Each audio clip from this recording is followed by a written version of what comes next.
চেতনা কাজ করছে। আমি একসময় যখন বম্বেতে বেশিরভাগ থাকতাম, তো আমি কলকাতার সময় বলে দিচ্ছি, আমি ভাবতাম যে কেউ ভাবলো না রে, আমি এতদিন ধরে এত গান করলাম, কেউ কোনো চিন্তাই করলো না রে, কেন আমরা মন্দও বলুক, কিন্তু তুমি যদি তাকে ব্ল্যাক আউটই করে দাও, মানুষ তো মরে গেল। কেউ আমাকে গালাগালও দিক বেশ ভালো করে হিসেব করে, তুমি তো বুঝবে যে আমার সম্বন্ধে একটা চিন্তা করা। আমি ভীষণ হতাশ ছিলাম জানো।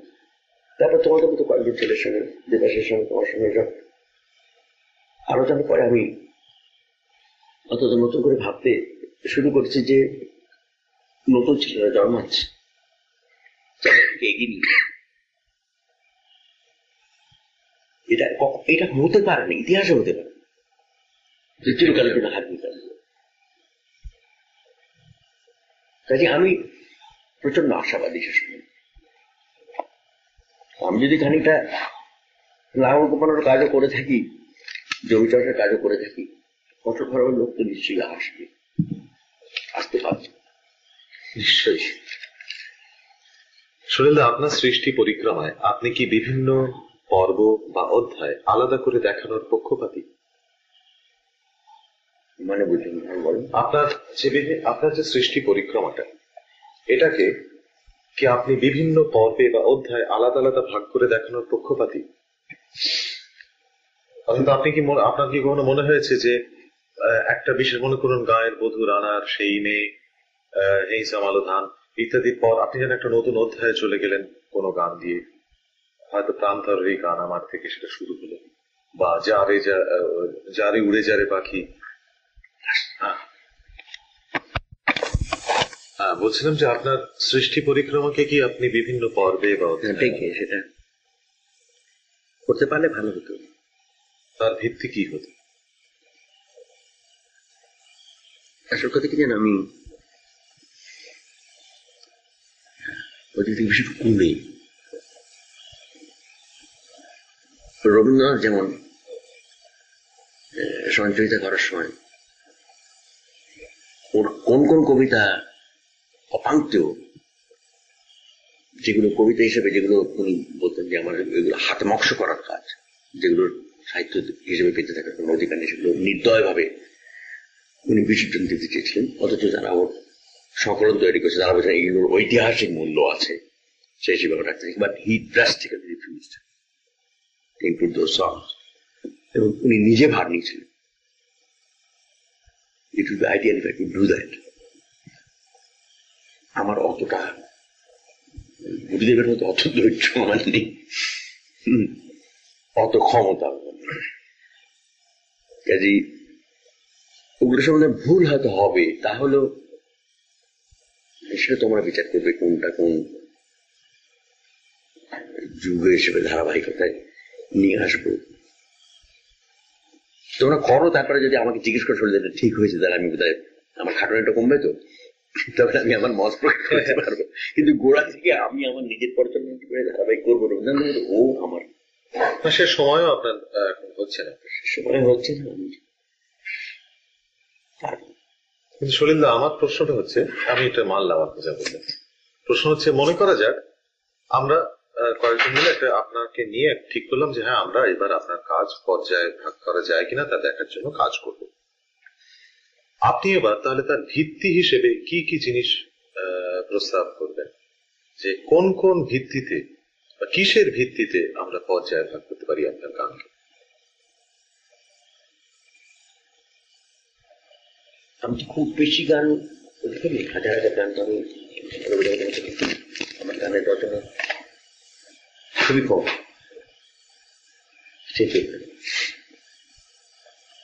তাহলে আমার মনে হয় তুমি দুটো কাজ করতে পারো, যে প্রত্যক্ষ রাজনৈতিক অভিজ্ঞতা বা রাজনৈতিক প্রয়োজনে যে গানগুলো মাঠে ঘাটে জন্মেছে, মাঠে ঘাটে গায়কের জন্য জন্মেছে, আর যে গানগুলো পার্সোনাল অনুভূতি থেকে জন্মেছে, যেটা ঘরে বসে গুনগুন করে গায়কের মতো গান, তার মধ্যে প্রেম আছে, হতাশা আছে। তবে একটা কথা আমি কি বলবো জানো, যে কোনোটাকে আমি বলে মনে করি সবসময়। রাজনৈতিক গানগুলো ছাড়া হচ্ছে। কেন কেন এই কথা বলছি? অনেকে শেক্সপিয়ারকে কোট করে ম্যাকবেথের দুটো লাইন দিয়ে, লেডি ম্যাকবেথের দুটো লাইন দিয়ে। ও লেডি ম্যাকবেথ একটা পার্টিকুলার অবস্থাতে যে কথা বলেছিলেন সেটা কিন্তু শেক্সপিয়ার বলছেন, নাট্যকার হিসেবে শেক্সপিয়ার সেই কথাটাকে ওর মুখ দিয়ে বলিয়েছিলেন। কিন্তু অনেকে আমি দেখেছি ওই দুটো লাইন কোট করে শেক্সপিয়ার বলে লিখে দিল তলায় কোটেশন।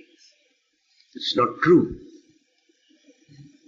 আমরা ধরো মানুষ হিসেবে বিভিন্ন মানসিকতায়, দ্বন্দ্বে ইত্যাদির মধ্যে দিয়ে আমরা, বিশেষ করে আমার ফিল্মের গানে আমি তো সিচুয়েশনের উপর গান করি। আন্ডার এ গিভেন সিচুয়েশন একটা হিরোইন কি হিরোর সম্বন্ধে ভাবছে, তার মনে কি দুঃখ হচ্ছে বা ব্যথা হচ্ছে, তার ফ্রাস্ট্রেশন হচ্ছে, সেটা ছবিতে যে ডাইরেক্টর যে কথা বলতেছে সেই কথাটা আমি ধরবার চেষ্টা করছি। সেটাকে তুমি যদি কোটেশন দিয়ে সলিল চৌধুরী বলে তলায় এসে লিখে দাও তাহলে ভীষণ অবিচার করা হবে, বুঝতে পারছ? এবং আমার নিজের ব্যক্তিগত জীবনেরও ফ্রাস্ট্রেশন আসে, হতাশা আসে, কেমন মনে হয় যে এই জীবনে আর কিছু ভালো লাগছে না, না মন লাগে না। ওই ধরো জীবনে কিছু যেন ভালো লাগে না, কেমন তুই বল, এই হচ্ছে সলিল চৌধুরী। এটা কিন্তু ওটা আমার একটা সাময়িক একটা মুভমেন্ট কি আমি ধরেছি, যেটা প্রত্যেকের জীবনে আসতে পারতো। সেই যত বড়ই কমিউনিস্ট হোক, যত বড়ই মার্কসিস্ট হোক, যাই হোক, তাকে যদি তুমি বলো যে এই তো এই জীবন আর কিছু ভালো লাগছে, লোকটা প্রত্যেক হয়ে গেল, এখানটা কোনো দরকার গেছিল, বলতে পারো, আমার কিছু যায় আসে না। কিন্তু আমি ওই যে তোমার সঙ্গে বলছিলাম যে আমি অনেকগুলো মুহূর্তের টোটালিটি আমি অনেকগুলো মুহূর্তকে ধরেছি। তার মধ্যে আমার সংগ্রাম আছে, তার মধ্যে আমার হতাশা আছে, তার মধ্যে আমার ভালোবাসা আছে। এই সবগুলো দিয়ে যদি তোমরা আমাকে বিচার না করতে পারো, বা যে কোনো for that matter any writer কম্পোজারকে যদি বিচার করতে না পারো, তাহলে বোঝাই ভুল হয়। অলদো এটা আমি বিশ্বাস করি অ্যাজ এ মার্কসিস্ট, যে আমি কি বলবো সেটা কার পক্ষে যাবে, কার বিপক্ষে যাবে, এটা সম্বন্ধে আমার সচেতন থাকা দরকার।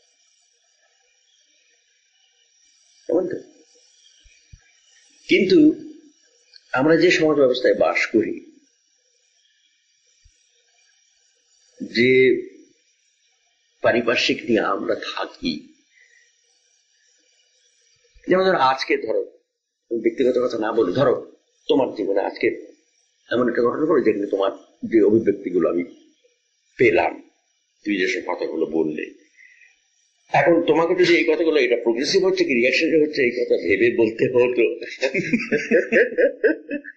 হ্যাঁ ওই কথাগুলো একটা গান হতে পারতো তো, নিশ্চয়ই একটা কবিতা হতে পারতো তো, নিশ্চয়ই। কিন্তু সেটা তোমার জেনুইন কথা, তোমার অন্তরের ফিলিং এর কথা। সেই যে জ্বালা থেকে তুমি কথাগুলো বললে, সেই জ্বালাটা তো বাস্তব, নিশ্চয়ই। কাজে সেটা কি রিয়াকশন কি প্রোগ্রেসিভ এটা ভেবে তুমি বলবে? আমার পয়েন্ট হচ্ছে তাই যে আমরা বিশেষ এক অবস্থার মধ্যে বাস করি, তার মধ্যে থেকে কিন্তু একটা জিনিস যে সেখানে মিকিত্ব, as far as I am concerned, I never try to cheat anybody or sort of hoodwink anybody. আমি অনেস্টলি যে কথাটা অনুভব করেছি সেটা আমার গানে বলবার চেষ্টা করেছি, কবিতা বলবার চেষ্টা করেছি। আলটিমেটলি সেটা কি গিয়ে দাঁড়ালো সেই বিচারে পারবাই তোমাদের উপর, আমিও নিয়ে কিছু কথা বলতে পারবো না। সলিলদা, আপনার কি মনে হয় যে আপনার গানগুলোকে শুধুমাত্র কথার ভিত্তিতে না, সুরের দিক দিয়েও বিভিন্ন পর্যায়ে ভাগ করা যায়? হ্যাঁ নিশ্চয়ই, এটা খুব ইম্পর্টেন্ট, নিশ্চয়ই যায় এবং সেটা করা উচিত। তার কারণ আমি প্রথম যখন গান করতে শুরু করি, লিখতে শুরু করি, শুট করতে শুরু করি, আমি মানে সাংগীতিক অর্থে তার যে সঙ্গীতের যে বিভিন্ন বিস্তারের দিক খুব জানতাম না, জানো। কিন্তু আমার একটা অনেস্ট সিনসিয়ারিটি, আর আমি তোমাকে আগেই বলেছি যে আমার একটা মানে সাংগীতিক অভিজ্ঞতা এই সেন্সে যে শোনার অভিজ্ঞতা হয়ে গেছে। শোনার ভেতর দিয়ে একটা শোনার তৈরি হয়। তার হয়তো তুমি ব্যাকরণটা জানো, কিন্তু তুমি অনুভব করতে পারো যেটা দাঁড়াচ্ছে। যেমন আমি বললাম যে আইপিটির গানগুলো যখন সেই সময় করেছেন তখন আমার sense of harmony, sense of point এসবগুলো আমার ছিল না। আজকে যখন আমি সেইগুলোকে ফের তাকিয়ে দেখি আমার আশ্চর্য লাগে যে এর কি প্রচন্ড পজিটিভ হারমোনিক। তখন আমি জানতাম না, কিন্তু আমি এমন সুর খুব কমই করেছি যে যার এই ধরনের পজিটিভ নেই। সেটা হয়তো আমার ওই শোনার অভিজ্ঞতা থেকেই তৈরি হয়েছিল। বুঝতে পারছো? কাজে তুমি একটা কম্পোজারের সাংগীতিক ক্রমবিকাশ যেটা ঘটছে, সাংগীতিক চেতনার মানে কথা বাদ দিয়ে বলছি যে সুর হিসেবে তার যে চেতনার অগ্রগতি হচ্ছে, কখনো কত সেটা অগ্রগতি না হয়ে অধগতি হতে পারে, আই ডোন্ট নো, বেশি জানার আবার খারাপ। তো তখন তুমি you become too much involved in the technicalities of it, সেখানে তো স্পন্টেনিটি তোমার কমে যায়। আমার ক্ষেত্রে সেটা কিছু কিছু ক্ষেত্রে ঘটেছে, আমি জানি। কিন্তু ওইভাবে ভাগ যদিও করো, সেটা কিন্তু একটা আলাদা চ্যাপ্টার হওয়া। আমার কি হলো জানো, তোমার টেপে জায়গা আছে তো, একটা গল্প বলি। বলো। আমি যখন বম্বে গেলাম, আমি তবে গেছিলাম প্রথম ছবি কিছু করলাম, কেমন তখন আমার ওই ছোটবেলায় পিয়ানো বাজাতাম, পরপর শিখেছিলাম, হারমোনিয়াম শিখেছিলাম। তো 8 বছর বয়সে বাদ হয়ে গেল, মামার বাড়ি গেলাম, তোমার বলেছি একটা অসাংগীতিক। তারপর আবার আমি যখন কলেজে পড়তে এলাম আর সঙ্গীত চর্চা করতে হলো, কিন্তু ক্রিয়েটিভ মিউজিক নিয়ে কোনো চর্চা হয় না। তিমির নকের সাথে বাঁশি বাজি, শিলা হালদার নাচে, পদের কাছে বাঁশি বাজায়, এই ঘটছে।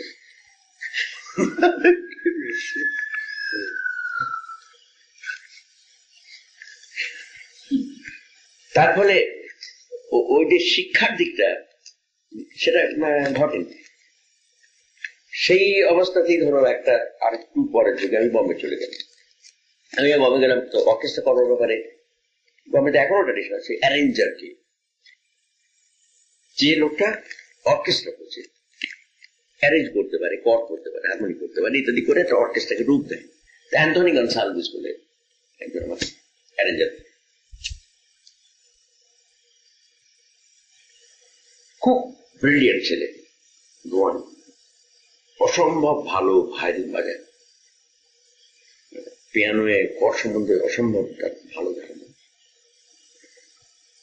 আমি ধরো তবিগেজন করেছি, বিরাজবাবু করেছি, নৌকরি করেছি, এইসব সঙ্গেও আমার সঙ্গে কাজ করছি। মোরলেস ওর সঙ্গে আমার কোনো ক্ল্যাশ হয়নি। আমার একটা গান তো আছে, যেমন সেই গানটা বিভিন্ন এসব সঙ্গীত শোনার ভেতর দিয়ে তৈরি হয়েছে। আর আমাদের গান, আমাদের সবসময় আমার কাছে চিন্তা থাকে যে আমি তোমার কাছে পৌঁছতে পারছি কিনা, তুমি আমাকে বুঝতে পারছো কিনা। সেটা আমার কিন্তু ছোটবেলা থেকে কমিউনিকেশন হচ্ছে কিনা। কাজে যে অর্কেস্ট্রেশনে সেই কমিউনিকেশনকে বাধা দেয়, আমি তার বিরোধী। তো হলো কি, আওয়াজ বলে একটা ছবি মেহবুব ডাইরেক্ট করি, মেহবুব প্রোডাকশনের ছবি, জিয়া সালা দিয়েছেন ডাইরেক্ট, মেহবুবের ছবি। মেহবুব সাহেব নিজে আমাকে খুব আদর করে, মানে one of the greatest স্টলওয়ার্টস of Bombay film industry. অসম্ভব ভালোবাসতে না, তুই বলতে না, তুই কার বেটা, এটা কর তুই করে, আমার বেটা মানে আমার ছেলে, তুই করে দেখা। সেই তখনকার দিনে জানো তো আওয়াজে আমি কিছু নতুন ধরনের গান করার চেষ্টা করছিলাম। তো একটা গান অ্যান্থনি অ্যারেঞ্জ করেছে এমন ভাবে, যাবে আমি তো শুনিনি। ও তো বলে দাদা ও ডোন্ট ওয়ারি, ও তো সেট পার হয়ে যায়। আমি শুনে দেখি, সেটে গিয়ে দেখি ভায়োলিন গুলো বাজছে, ও আমার ঘাড়ে বন্দুক রেখে ওর এক্সপেরিমেন্ট চালিয়ে যাচ্ছে। বুঝতে পারছো? ও অ্যাটর্নেটি করছে, অমুক করছে, তমুক করছে আমার মেলোডির উপরে।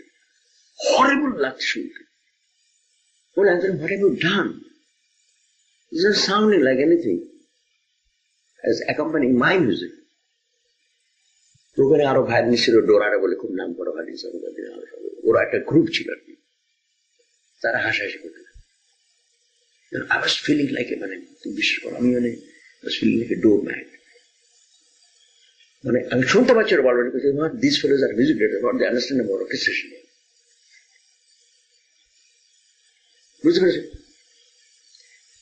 আমি ওভার ইয়ার করছি আর আমার সমস্ত মানে ঘাম মানে এয়ার কন্ডিশনের মধ্যে ঘামে আমার শরীর বেজে যাচ্ছে। At last I took my decision. কেন আমার পাশে থাকবে শরীর দেখে কি বুঝছে কি। আচ্ছা সেই গানটা গাইছে হেমন্ত আর লতা ডুয়েট। হেমন্ত কি ব্যাপারটা কি, এটা কি আপনি করেছেন কি এই গানটা? তো একবারে আমি অ্যান্টনিকে একটা Antony cancer stage, we'll sit over it. Mehboob Sahib ছিলেন, Mr. Mehboob, I'm not very happy with the part of it. I should have worked harder. But not that not how can right.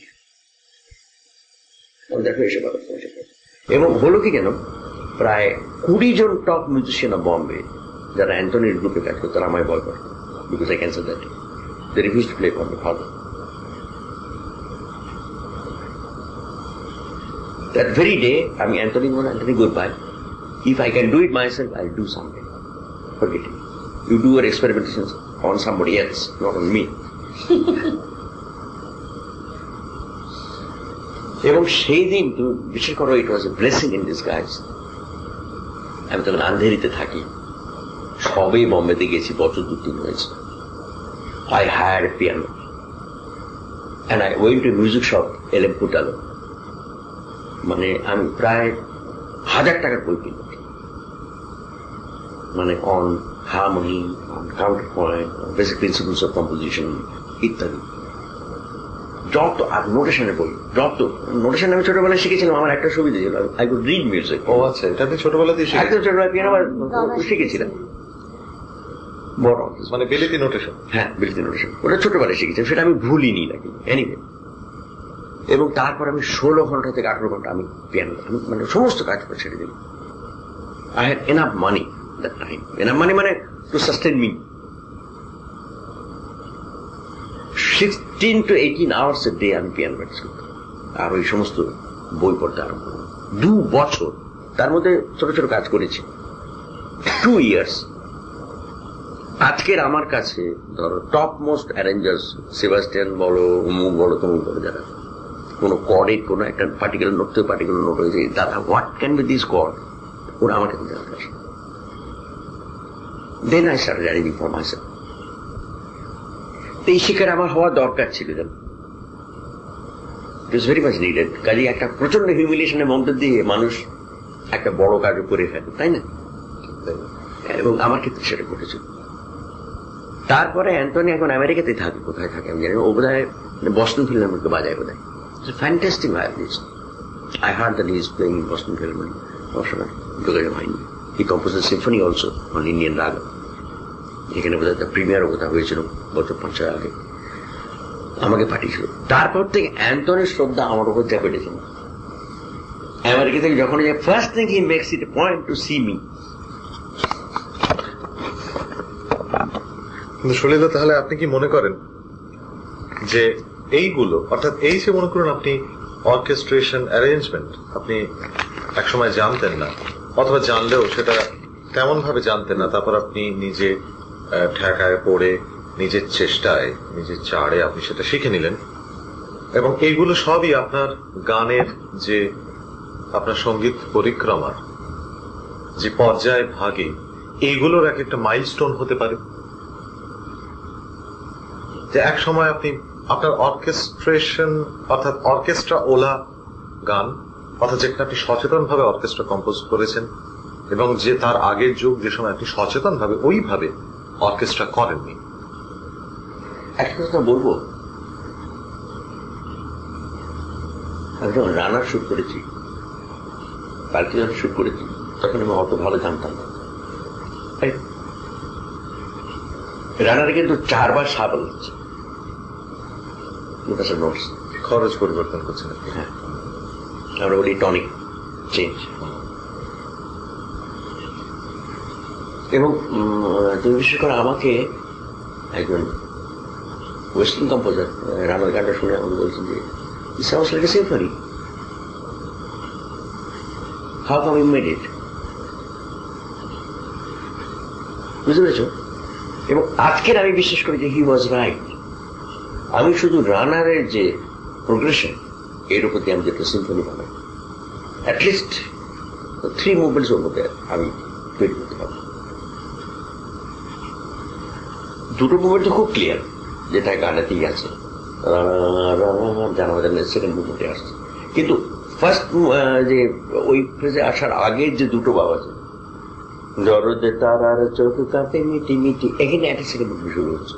এখানে পুরো যদি pattern change হচ্ছে, সাটা change হতে যাচ্ছে, মাটা সাগে যাচ্ছে, তাই না? তো এটাকে যদি আমি একটা ধরো 4টে মুভমেন্টে সিম্পল করে আমি রান্নাকে সিম্পল করতে পারি, আজকের পারি, সেই জন্য আমি ভাবিনি। কিন্তু আমার ওই যে বলো, তোমার বলেছিলাম যে ছোটবেলা থেকে ওই যে শোনার যে অভিজ্ঞতাটা, সেটাই কিন্তু আমাকে হেল্প করেছে। আমাকে সেদিন আমার ভাই বলছিল মুন্নু যে জানেন ছোটদা, আমাদের ওয়েস্টার্ন মিউজিক ডিপার্টমেন্টে রেডিও, অল ইন্ডিয়া রেডিও যারা সিম্ফনি ডিপার্টমেন্টে বাজায়, ওরা খালি আমাকে বলে, আচ্ছা এইগুলো বাজলে কেন সলিদার কথা আমার মনে হয় বলতো, সলিদার মিউজিক বাজাচ্ছি। বুঝতে ওই ফ্রেজিং অমুক তমুকের মধ্যে এমন একটা কোথাও ব্যাপার আছে, ওরা কোথাও সামাও ওরা ওদের মনে হয় এই শরীর চৌধুরী মিউজিক শুনছি, সাজুজ্যটা খুঁজে পায়। হ্যাঁ, অথচ ওরা মিউজিক্যালি কেউ লার্নেড নয়, ওরা কান দিয়ে বিচার করি এই কথাটা বলে যে কোথায় মনে হয় যে এটা সলিলদার মিউজিক কোথায়। বুঝতে পারছো? তো মনে বলে আমি খুব হাসাহাসি করলাম, তুই আবার কি কথা, ওটা ছোটদার মিউজিক সঙ্গে কি তাই বলে দেখ এর কোথাও একটা যোগাযোগ আছে। ওরা একেবারে মিথ্যা কথা বলছে বা মাস্কাবাজি করছেন। কিন্তু সলিলদা, আমরা আমাদের অনেক কিছু জানলাম আপনার এই কথার মধ্যে দিয়ে, কিন্তু একটুখানি আলোচনা থেকে সরে এসছি। সেটা আমার পয়েন্টটা ছিল যে আপনার গানগুলোকে কি সুরের দিক দিয়েও আলাদা আলাদা পর্যায়ে ভাগ করা যায়? দেখো, আমি ওই ভেবে কোনদিন শুট করি। আজকে যখন আমার যখন যা তাকে এসছে, ক্ষমতায় কুলিয়েছে, সেই হিসেবে শুরু করেছি। তাকে কিভাবে ভাগ করবে, কি করবে না করবে, সেগুলো নিয়ে আমার মাথা খাওয়ার সময় নেই। তোমরা বিচার করবে, এবং সেক্ষেত্রে একটা কথা খালি বলবো, অযোগ্য পাত্র যেন না পড়ে। বুঝতে পেরেছ? সেটাই প্রত্যাশা করবো, পড়লেও এখন কিছু করার নেই। কারণ আজকে রবীন্দ্রসঙ্গীত নিয়ে কে কি লিখবে এটা নিয়ে তো রবীন্দ্রনাথের মাথা কামানো নেই, ওর বই। তিনি তো সৃষ্টির তাগিদে সৃষ্টি করে গেছে, তাকে কে কিভাবে ভাগ করলো, উনি নিজের জীবদ্দশা যতটুকু পেরেছিলেন এটা করার চেষ্টা করছেন, আমার সেটাও করতে হবে। আমার এইটুকুই প্রার্থনা, আমি যেন বাকি জীবনটুকু সৃষ্টি করার জন্য যে অবকাশ, যেটুকু স্বাধীনতা দরকার, সেটা যদি তৈরি করতে পারি, তাহলে আমার মরতে এখন দুঃখ থাকবে, আমি হাসতে হাসতে মরতে পারবো। আদারওয়াইজ ওই দুঃখটা আমার থেকে যাবে।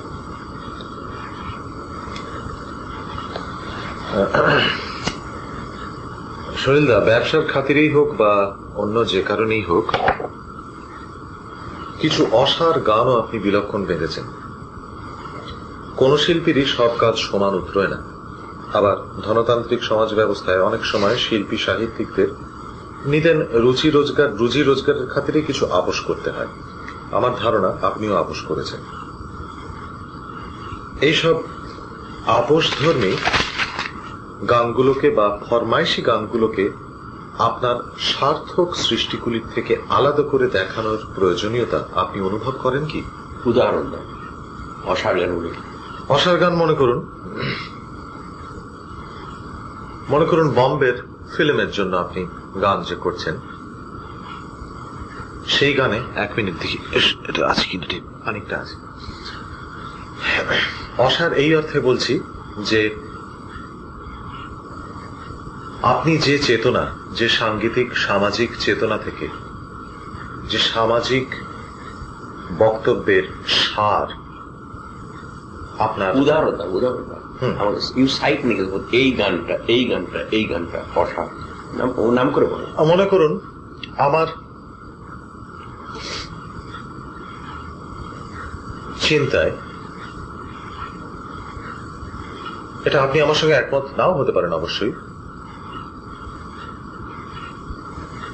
ঝিলমিল ঝাউয়ের বনে ঝিকিমিকি, সেটা খুব অসার এই অর্থে আমি বলছি এই গানটার স্থায়িত্ব। ওটা কিন্তু ফিল্মের গান না, ফিল্মের গান না, আমি অন্য ইয়েতে বললাম, আমি ফিল্মের গানের হিন্দি ফিল্মের নাম আমার মনে আসে না বলে আমি এবার ওটা প্রসঙ্গটা বাদ দিলাম। যে অর্থে হেমন্তবাবুকে দিয়ে আপনি যে গান গাইয়েছেন, পথ হারাবো বলে এবার পথে নেমেছি, বা দুরন্ত ঘূর্ণির এই লেগেছে পাক, বা মাঝে মধ্যেই প্রায়ই আপনার যে বিভিন্ন গানে একটা অসাধারণ বক্তব্য, সেটা চটুল হলেও সেটা প্রায় দুরন্ত ঘূর্ণির এই লেগেছে পাক, তার মধ্যে যে একটা সাংঘাতিক কিছু দর্শন রয়েছে বা তা রয়েছে না, এর মধ্যে অনেক চটুল বিনোদনের ব্যাপারও রয়েছে। কিন্তু আমরা আজ যতবারই এইসব গানগুলো শুনি ততবারই মনে হয় গানগুলো যেন পুরনো হয়নি, আজও এই গানগুলো সেই 20-25 বছরের ওপারে এসে নতুন হয়েই রয়েছে। এটা আমি আপেক্ষিকতা থেকে বলছি যে গানটির কথা আপনাকে বললাম, ঝিলমিল ঝাউয়ের বনে ঝিকিমিকি, ভারী সুন্দর, ভারী দোলা, ভারী সুন্দর, কিন্তু এই গান আজকের শুনলে যেন সেই একটা স্থায়ী আবেদন যেন পাই না। কালের প্রবহমানতায় এই গানটা যেন তার সারবস্তু খানিকটা হারিয়ে ফেলেছে। আমি স্বীকার করি। স্বীকার করেন না? কেন করেন না? তোমার কথা সূত্র হিসেবে স্বীকার করি না। গানটা শুধু গান না, সুর এবং একটা নতুন ফোন। ওই ছন্দ এর আগে বাংলা গানে কোনোদিন আসেনি। ঝিলমিল ঝাউয়ের বনের যে ছন্দ, যে তাল, ও তাল বাংলা গানে এর আগে আসে।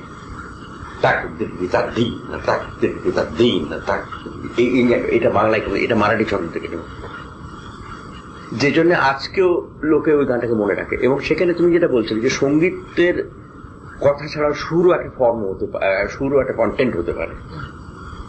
That's a proof.